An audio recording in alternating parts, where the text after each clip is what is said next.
You should be grateful I still keep you around. That's what my husband said, standing in our kitchen, coffee mug in hand, as if those words weren't a knife twisting inside me.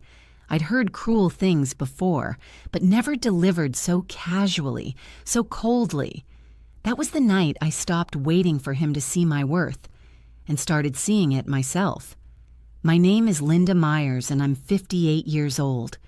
Tell me where you're watching from, because maybe you've heard words like that too, words that slice right through the years you've given, the dinners you've cooked, the birthdays you've remembered when they forgot yours.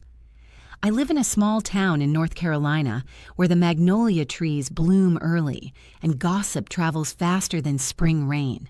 For 30 years, I was Mrs. Richard Myers, the woman who always smiled beside the man who never stopped talking about himself. People said we had the perfect marriage. Maybe we did, if you measured perfection by silence and sacrifice. That morning started like any other. I made his breakfast, packed his lunch, ironed his shirt. He sat scrolling through his phone, chuckling at something, not once looking up. When I asked if he could drop off the donation box at the church, he sighed, long and loud, as though my voice itself were an inconvenience. Then came that sentence. You should be grateful I still keep you around. He said it half smiling, not realizing that after all these years, I had finally run out of silence. I didn't shout, I didn't cry. I just stood there, my hand still on the coffee pot, watching the steam rise like smoke from something burning down. In that moment, I remembered the woman I used to be, the 28-year-old teacher who laughed too loudly and painted on weekends, the woman who had dreams before they were dismissed as silly. Richard wasn't always cruel. When we met, he was charming in the way men can be when they're still trying. He brought me flowers, remembered my favorite book, even wrote me notes on napkins. We got married in a small chapel surrounded by friends who swore we were soulmates. But somewhere between our mortgage payments, his promotions, and my quiet resignations, love turned into hierarchy. He began correcting me mid-sentence at dinners. He took over our finances to simplify things. He made jokes about my weight, my hair, my mood swings, and when I withdrew, to keep the peace, he mistook my silence for consent. The truth is, I stayed because I believed in vows, because I thought enduring meant strength, because every time he made me feel small, I told myself I was lucky he hadn't left. That's the thing about slow cruelty. You stop noticing the cut because the bleeding becomes background noise. That night, after his little declaration of dominance, Richard went to bed early, complaining about his workload. I sat in the kitchen long after the lights dimmed, tracing the rim of my coffee cup and thinking of the words, "keep you around," as if I were furniture, as if 30 years of loyalty and love were something to store, not cherish. The refrigerator hummed in the background. Outside, rain tapped gently against the window. And for the first time in years, I let myself imagine what life would look like without him. The thought scared me, but it also felt like breathing fresh air after years underground. I remembered my daughter, Anna, calling me a few weeks earlier. "Mom," she'd said gently, "you sound tired all the time. Are you okay?" I told her I was fine. Mothers do that. We protect our children from truths that might make them worry. But sitting there, I realized fine was the biggest lie I'd ever told. Richard's snoring echoed faintly from the bedroom. I looked at his half-finished coffee mug and thought about all the things I'd left half-finished in my own life. My art classes, my garden, my confidence. That was the first night in decades that I didn't clear the table or wash the dishes. I left them exactly where they were, crumbs, stains, and all. A small rebellion, but mine.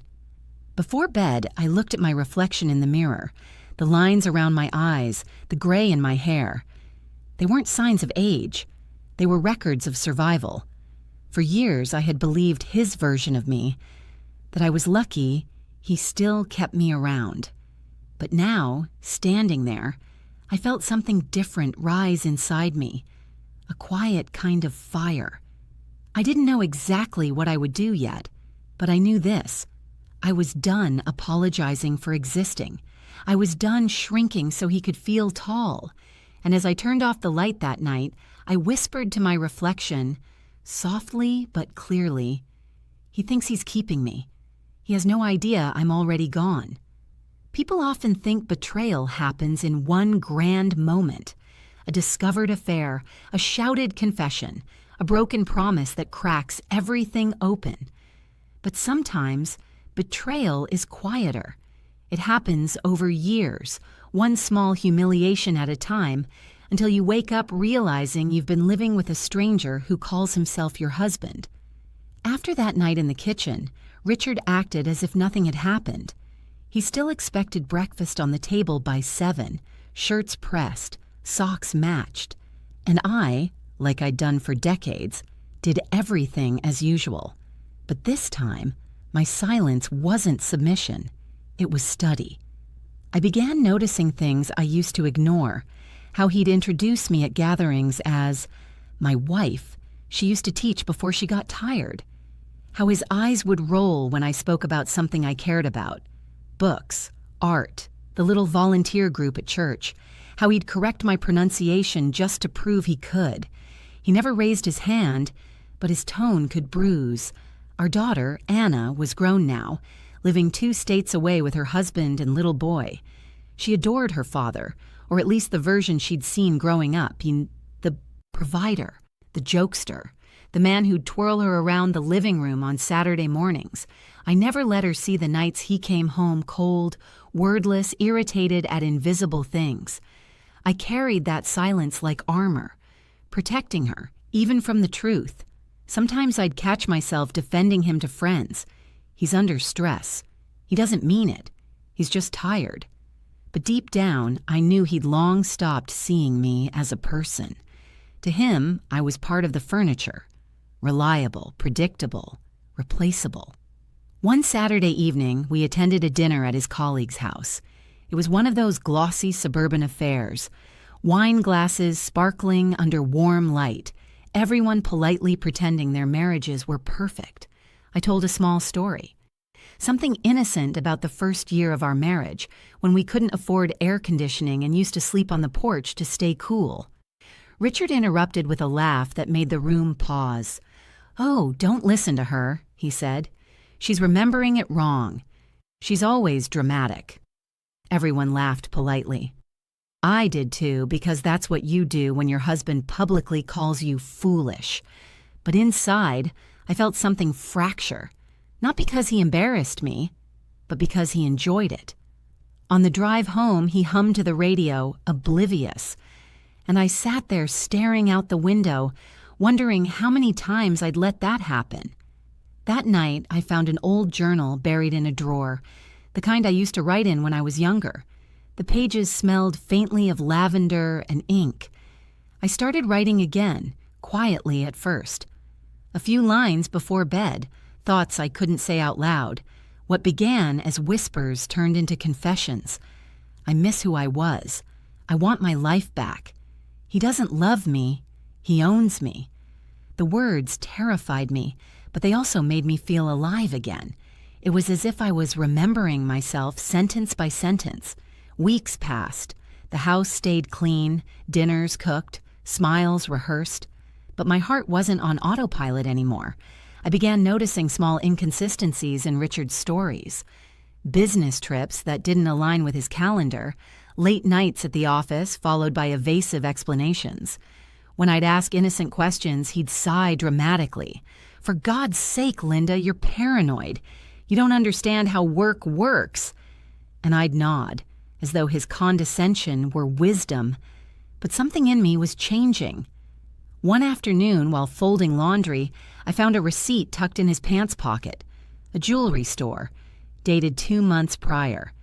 It wasn't my birthday, it wasn't Christmas. He hadn't given me jewelry in years. When I asked about it, he barely looked up from his laptop. Oh, it was a client gift. His voice was flat, dismissive, but his eyes, they flickered just long enough for me to know he was lying. That night, I sat on the porch with a cup of tea, watching fireflies dance, in the dark. For years, I had begged God for signs, to fix our marriage, to make him see me again. But maybe the signs were never about fixing him. Maybe they were about freeing me. I began imagining my life in fragments, my own bank account, my own address, my own peace. Each thought terrified me, but also thrilled me in quiet ways. A few days later, while dusting his study, I found a locked drawer I'd never noticed before. The key was taped under the desk, hidden like an afterthought. Inside were envelopes neatly stacked, bank statements, letters, documents, some with names I didn't recognize. My hands trembled as I read the first one, and in that moment, the fog of confusion that had clouded my marriage for years began to clear. I didn't know the full truth yet, but I knew this, and whatever he was hiding, it wasn't love. I placed everything back exactly as it was, shut the drawer, and took a deep breath. The old Linda, the one who stayed silent, would have pretended she saw nothing. But that night, I picked up my journal again and wrote a single line across the page. If he thinks I'm blind, he's about to find out how sharp my eyes can be. The drawer haunted me. For 3 nights I couldn't sleep knowing what sat behind that locked handle. The truth, folded neatly in envelopes, waiting. Every creak of the house made me flinch, half afraid Richard might catch me staring too long at his secrets. By the 4th night, I couldn't take it anymore. When he left for work the next morning, I brewed my coffee, closed the curtains, and unlocked the drawer again. This time, I wasn't trembling. I was focused. There were bank statements, accounts I'd never seen before, under his name but tied to a separate P.O. box. One folder was labeled Consulting Expenses. Inside, there were printed statements with regular transfers, $100, $2,500, $3,100, all to a woman named Samantha Lewis. I whispered the name out loud like it might explain itself. Samantha, not a coworker I'd ever heard of, not a family friend. My chest tightened. Every part of me wanted to stop reading, to slam the drawer shut and pretend it was all a misunderstanding. But another part, the part that had been quiet for too long, kept turning the pages. There were emails, too. I didn't read them all, but one subject line was enough to make my vision blur. Weekend plans confirmed, same hotel. My hands shook so badly I nearly dropped the paper. I sat there for a long time, staring at his handwriting, at the receipts from hotels in Asheville, Charleston, and once even Atlanta, all places he claimed to have work trips. The betrayal didn't come like a storm. It came like a slow, icy flood that crept up my spine until I couldn't breathe. I wasn't angry yet, just hollow. 30 years of loyalty, of shared holidays, of late-night talks that turned into one-sided monologues. All of it now felt like background noise to a lie. When I heard his car pull into the driveway that evening, I tucked everything back exactly as I'd found it. Dinner was already in the oven. Baked chicken, roasted potatoes, green beans, the usual. He walked in, kissed me on the forehead, and said, "You always know how to make home feel like home." I smiled. My lips moved, but my heart didn't. Later that night, while he watched television, I sat beside him, pretending to read. My mind was miles away, racing through the past few months, replaying every late-night phone call, every weekend conference, every evasive explanation. The puzzle pieces fit too perfectly. He hadn't just drifted emotionally, he'd planned this, a double life hidden under the veneer of respectability. The next morning, I called an old friend, Janet, someone I'd taught with years ago before I left the classroom to manage our home. Janet now worked as a paralegal at a small law firm. I hadn't spoken to her in years, but when she picked up and heard my voice, she said, "Linda, you sound different. What's going on?" I didn't cry. I told her everything, the drawer, the documents, the name. There was a long pause. Then she said, "Linda, you need to be careful. Don't confront him yet. Gather proof, quietly." Her voice was firm, the kind of voice women use when they've seen too many stories like mine end badly. That afternoon, I bought a small USB drive from the local store. Every time Richard left the house, I copied a few more files. Statements, receipts, photos of the documents. I organized them neatly, just like lesson plans from my teaching days. One night, while transferring files, I found a life insurance policy, not ours, listing Samantha Lewis as the emergency contact. I felt the blood drain from my face. He hadn't just betrayed me emotionally or physically. He was preparing for a future that didn't include me at all. I remember standing in our hallway mirror, looking at my reflection. I didn't see heartbreak anymore. I saw calculation. I was terrified, but I wasn't helpless. The next day, Richard left for another client meeting in Charleston. When he kissed my cheek, I almost laughed. I could smell her perfume on his collar. Something floral, cheap, not mine. The moment his car turned the corner, I called Janet again. She gave me the name of a local attorney, Miss Peterson, and told me, "Linda, go see her. Don't wait until he files first." That night, I sat at my desk with the evidence spread before me. For 30 years, Richard had taught me to doubt myself, to believe I couldn't survive without him. But now, every document I gathered whispered the same truth. I was the one holding everything together. I always had been. When Richard came home late, I pretended to be asleep. He slipped into bed smelling faintly of wine and someone else's perfume. I lay still, eyes open, heart steady. He thought I didn't know. He thought I was still that quiet wife who'd take anything to keep the peace. But under the blanket, I clenched my hand around the flash drive hidden in my palm like a secret weapon. If he's building a new life, I thought, then so will I. But mine will start with the truth. The law office sat quietly at the end of Main Street, between an old bakery and a faded antiques shop. It looked harmless. White shutters, brick steps, a small brass plate that read, "Peterson and Cole Attorneys at Law." But to me, walking through that door felt like crossing into another world, one where I wasn't Richard Myers' wife anymore, but Linda Myers, individual. The receptionist smiled kindly. "Do you have an appointment?" "Yes," I said, my voice steadier than I expected, "with Ms. Peterson." A few minutes later, I was sitting across from Amelia Peterson, a woman in her early 50s with intelligent eyes and a calmness that made you feel safe before she even spoke. She listened without interrupting as I told her everything.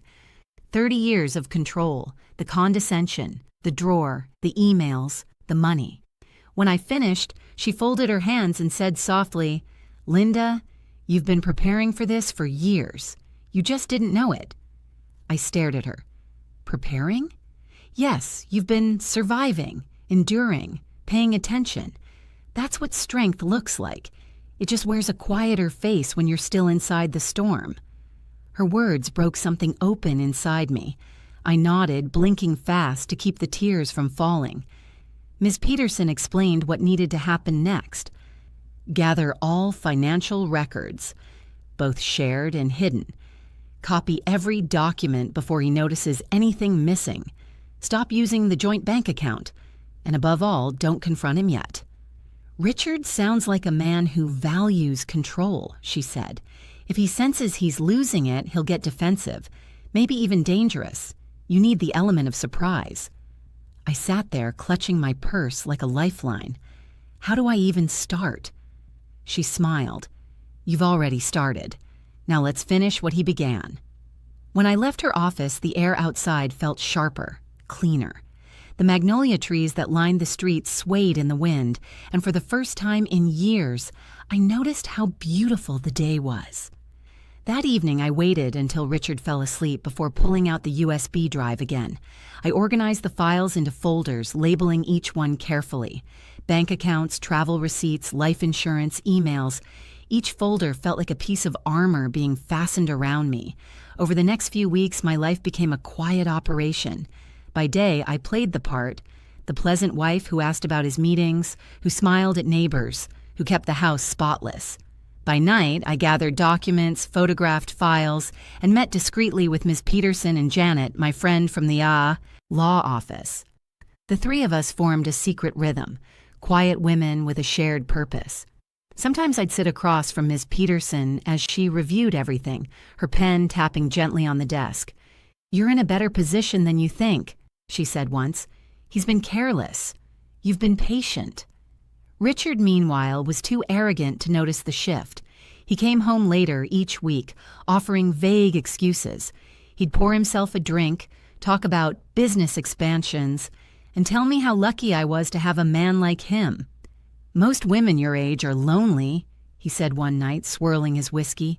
"Be grateful you've got stability." That word again, grateful. I smiled at him, my face calm, my hand steady on the table. Inside, I thought, you'll learn what gratitude really means when the papers arrive. Sometimes I'd sit in bed pretending to read while he scrolled through his phone.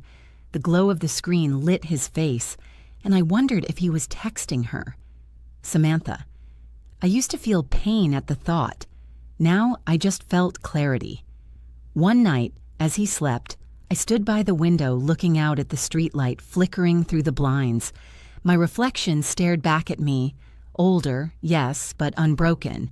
I whispered, "You can't erase me, Richard. Not from this house, not from my own story." A week later, Ms. Peterson called. "Linda," she said, "everything's ready. The documents are filed. We'll serve him at work." Quietly, legally, decisively. I closed my eyes, letting the weight of that sink in. After I hung up, I went to the backyard and sat on the old wooden bench Richard once promised to fix, but never did. The air smelled like rain. I thought about all the years I'd spent waiting for him to change, waiting for love to return, waiting to feel seen. And now, for the first time, I wasn't waiting anymore. That night, I made dinner like always. Richard came home, kissed my cheek absently, and sat down at the table. He asked, "What's for dinner?" "Freedom," I almost said, but instead I smiled. "Your favorite, chicken and rosemary potatoes." He nodded, content, never guessing that while he was eating, the clock had already started ticking. The next morning, as he left for work, I watched from the doorway, calm, composed, almost serene. He thought he was walking into another ordinary day. He had no idea that by noon, a man in a gray suit would step into his office and hand him an envelope marked divorce petition.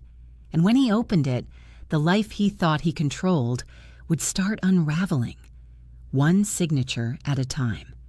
He built his world on silence, I whispered to myself. He's about to learn what my silence was worth. They say revenge is sweet, but what I felt that morning wasn't sweetness, it was clarity. When I woke up, sunlight was streaming through the blinds, slicing across the bed like golden ribbons. Richard was already gone, his cologne still hanging faintly in the air. Sharp, artificial, just like him. I sat up slowly, holding my coffee mug between both hands, and whispered to myself, today. It was the day he'd be served. I didn't go to work. Not that day. I took the day off from the community center where I helped organize adult literacy programs. I told them I wasn't feeling well. That wasn't a lie. My heart was pounding so hard it hurt. At 10:13 a.m., my phone buzzed. It was a text from Ms. Peterson. Delivered. He's been served. I exhaled so sharply I almost laughed. I imagined the scene. Richard sitting at his polished mahogany desk surrounded by colleagues, pretending to be the composed executive. Then a man in a gray suit walks in, quiet, polite, and hands him an envelope. The shock in Richard's face, the stiffness in his shoulders, the quick calculation behind his eyes, realizing he's no longer in control. I poured myself another cup of coffee and smiled. For 30 years, I'd been invisible. That morning, my name, Linda Myers, was printed on every page that would change his life.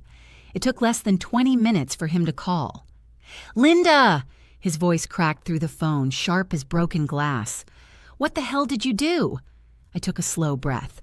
"Good morning, Richard. Don't you good morning me. You had me served at my office in front of my team." His words came out in choked bursts, part rage, part humiliation. I could almost picture him pacing behind his desk, red-faced, veins pulsing at his temple. "I did what I had to do," I said evenly. "You made me look like a fool." "You did that all by yourself, Richard." Silence, just his breath, heavy and uneven. Then, in a lower voice, "You think you can just walk away from 30 years like that? You wouldn't have a roof over your head if it weren't for me." I almost laughed. Funny, because I found the receipts and the leases for the roof over her head, too. His breathing hitched. You went through my things?" "I went through our life," I replied. "Turns out it wasn't ours at all." He hung up on me. I stood there for a long moment, phone in hand, staring out the kitchen window at the magnolia tree outside. A gentle breeze rattled the leaves. Somewhere deep in my chest, I felt something ease, a knot loosening after years of being wound too tight. Around noon, my daughter Anna called. She'd already heard the news. Apparently, Richard had tried calling her first, spinning the story that I'd lost my mind. "Mom," she said softly, "what's going on?" I told her everything, every lie, every hidden account, every night I'd spent quietly collecting proof. There was a long pause. Then Anna said something I'll never forget. "I'm proud of you." I blinked back tears. "Proud?" "Yes, you finally chose you." That evening, Richard came home, earlier than usual. He slammed the door hard enough to rattle the picture frames. "Do you have any idea what you've done to me?" he shouted. I stayed calm. I'd rehearsed this moment 100 times. "What I've done," I said quietly, "is stop pretending this is love." He sneered. "You won't win. You think some lawyer's gonna save you? Everything's in my name, Linda. Everything." I turned to face him fully for the first time. "Not anymore." He froze. The confidence in his voice faltered. I placed a small folder on the table. Copies of bank statements, the insurance policy, emails, and proof of his financial misconduct. "I didn't want to destroy you," I said, voice steady. "I wanted to be free. But if you try to take what's mine, I'll make sure the court sees every number on those pages." His face drained of color. "You wouldn't dare." "Try me." The silence that followed was heavier than any argument we'd ever had. The man who once told me I should be grateful to be kept around was now standing there, speechless, cornered, afraid. He muttered something under his breath and stormed upstairs, the door slamming hard enough to shake the walls. I didn't follow. I didn't cry. I just walked outside, into the dusk air, and sat on the porch steps. The cicadas were buzzing, the sky bruised purple and gold. For the first time in years, I wasn't anxious about who might walk through that door or what mood they'd be in. I was free, even if the paperwork hadn't caught up yet. As the streetlights flickered on, I whispered to myself, for the first time in years, I slept peacefully.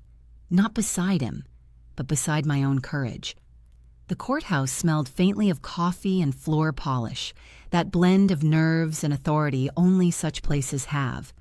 As I walked through the glass doors, clutching my folder of documents, I could almost hear my heartbeat echoing off the marble floors. Richard was already there, standing by his attorney, tall, confident, wearing the same smugness he'd worn our entire marriage. When his eyes met mine, he smirked, as if this was some petty argument I'd eventually apologize for. He leaned toward his lawyer and whispered something, then shot me a glance that said, "You'll never win." But I wasn't the same woman who once shrank under that look. I stood a little taller, my shoulders square. Ms. Peterson placed a reassuring hand on my arm and whispered, "Remember, you have the truth. Let him perform. We'll prevail with facts." The judge entered, and the courtroom hushed. I sat still, my fingers gripping the pen Ms. Peterson had lent me. I didn't need to speak first. My documents would speak for me. Richard's attorney began with his polished voice and rehearsed empathy. "Your Honor, my client has been a devoted husband for over 3 decades. This filing came as a shock, a reaction perhaps to miscommunication, not misconduct." Gestured to Richard, who lowered his head just enough to seem humbled. I could almost laugh. The performance was perfect, every inch of contrition that money could buy. But then Ms. Peterson rose. Her tone was calm, deliberate, the voice of truth delivered without theatrics. "With all due respect, Your Honor," she began, "my client did not act out of impulse. She acted out of necessity." She placed a binder on the table. The sound of it hitting the wood echoed through the room. Inside were the copies. Every statement, every email, every transfer to Samantha Lewis. Richard shifted in his seat. His jaw tightened. Ms. Peterson continued, "We have documented evidence of financial concealment, emotional abuse, and fraudulent misrepresentation of marital assets. Mrs. Myers remained silent for years, not out of ignorance, but out of endurance. Until now." The judge flipped through the binder, his brow furrowing. Richard's lawyer tried to interject, but the judge raised a hand. "Let her finish." When Ms. Peterson displayed the life insurance policy, the one with Samantha's name as emergency contact, Richard's composure cracked. He turned to his lawyer, whispering frantically. The courtroom watched as the man who had spent decades controlling every conversation, every decision, now struggled to find words. When it was my turn to speak, my voice trembled. Not from fear, but from weight. "Your Honor," I said softly, "I stayed because I believed in my vows. I believed love meant sacrifice. But somewhere along the way, I stopped existing. My life became about keeping him happy, while he built another life without me." I paused, taking a breath. "I'm not here to destroy him. I'm here to reclaim myself." The silence in the courtroom was thick. Even Richard's lawyer looked down at his notes. The judge nodded slowly. "Mrs. Myers, I appreciate your honesty." He looked at Richard. "And Mr. Myers, I find the evidence presented deeply concerning." The proceedings went on for hours. Details, numbers, property discussions. But I barely heard them. I only saw the look on Richard's face as his control slipped away inch by inch, replaced by disbelief. When the judgment was finally read, it was clear. The house, mine. A fair share of his retirement accounts, mine. Restitution for concealed assets, granted. Richard stared at the judge, then at me. "You planned this," he hissed under his breath. I met his gaze, steady. "You taught me how." For a moment I saw something flicker behind his eyes, maybe regret, maybe fury, but it didn't matter anymore. His power over me was gone. Ms. Peterson gathered our papers, smiling softly. "You did beautifully," she whispered. When I stepped outside, the sunlight hit my face, warm and clean. I hadn't realized until that moment how long I'd been living in the shadows of his control. Reporters weren't waiting. No cameras flashed. It wasn't that kind of story. But to me, it felt historic. It was the first day of my real life. Richard walked out a few minutes later, his lawyer beside him. He didn't look at me. He just kept walking toward his car, shoulders hunched, the swagger gone. I watched him drive away and felt nothing. Not hate, not joy, just release. As I stood on those courthouse steps, I whispered the words I'd been waiting decades to say. As I walked out of that courtroom, I didn't feel like a victim anymore. I felt like a woman reborn. It's been 8 months since the divorce. Some mornings I still wake expecting to hear his footsteps, but instead I hear waves. Steady, calm, honest. I live now in a small coastal town near Wilmington, in a cottage with chipped paint and sunlight that spills across the floor. It's quiet here, and for the first time, that silence feels like peace. I fill my days with simple joys, painting by the porch, teaching art classes to other women who've survived their own storms, baking bread that fills the house with warmth. I see my daughter Anna often. She says I look lighter, freer. Maybe I am. I've learned that healing isn't about forgetting. It's about remembering without pain. Some evenings I sit outside with tea, watching the horizon turn gold. I think of all those years I believed endurance was love. Now I know love should never demand silence. I pick up my journal and write the same line I tell my students and everyone who listens to my story. Sometimes you don't need revenge. You just need freedom. And when you finally choose yourself, the world becomes wide again. If you're watching this and you feel trapped or unseen, please know it's never too late. You can still start over. I did.